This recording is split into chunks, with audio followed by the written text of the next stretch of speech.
रिसोड जुन्या वादातून उकीरखेडा येथील 24 वर्षीय तरुणाचा खून, 4 आरोपी अटक.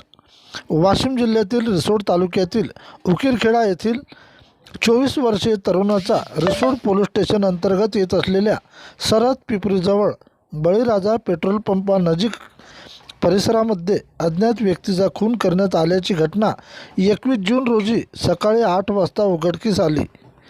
मृतक अभिषेक विष्णू वाघ व 24 वर्ष राहणार उकीरखेडा येथील रहिवासी असून या प्रकरणी 4 जणांवर गुन्हा दाखल करण्यात आला आहे.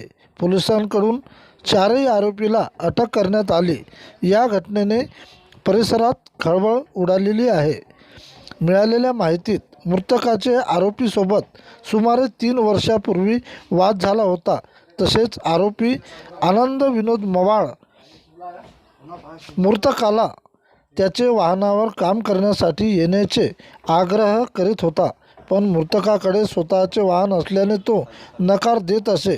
आरोपीकडून त्याला धमक्यासुद्धा येत होत्या. जुना राग मनात धरून 18 जून रोजी संगनमत करून त्याने डोक्यावर जड हत्याराने वार करण्यात आले होते. त्यामध्ये मृतक गंभीर जखमी झाला होता.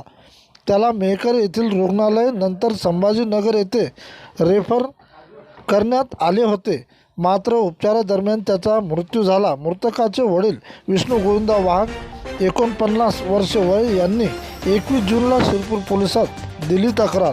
पोलिसांनी विविध गुन्हे दाखल करून प्रकरण तपासात घेतले व आरोपी आनंद विनोद मवाळ वय 23 वर्ष, संतोष झुंबाड वय 23 वर्ष, पवन गजानन दांदडे, शुभम शेषराव अवचार वय 21 वर्ष राहणार अजनी बुजुर्ग यांना अटक केली. पुढील तपास ठाणेदार केशव वाघ यांच्या मार्गदर्शनात पोलीस उपनिरीक्षक इम्रान पठाण करीत आहेत. प्रतिनिधी किशन काळे.